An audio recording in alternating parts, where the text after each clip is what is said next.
નવી સિવિલ હોસ્પિટલના medical college ground ખાતે માનવતાને એક અનોખો સંગમ જોવા મળ્યો હતો।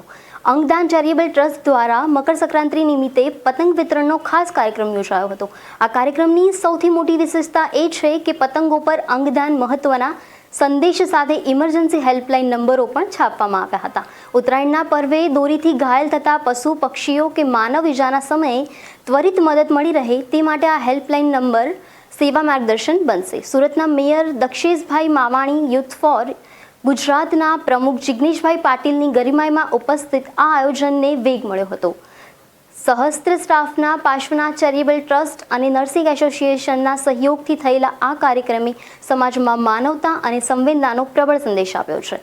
હવે સુરતીઓનું આકાશ માત્ર પતંગોથી જ નહીં પરંતુ જીવદયા અને અંગદાનના ઉમદા સંકલ્પથી પણ ગુંજી ઉઠશે। આદરણીય દિલીપ દાદા દેશમુખે પોતે બીમાર પડ્યા ત્યારે તેમને લીવર એડોપ્ટ કરવાની ઘટના આવી ગઈ હતી અને એક છોકરો એક્સપાયર થઈ ગયો, એનું લીવર એમનામાં ટ્રાન્સફર કરવામાં આવ્યું હતું।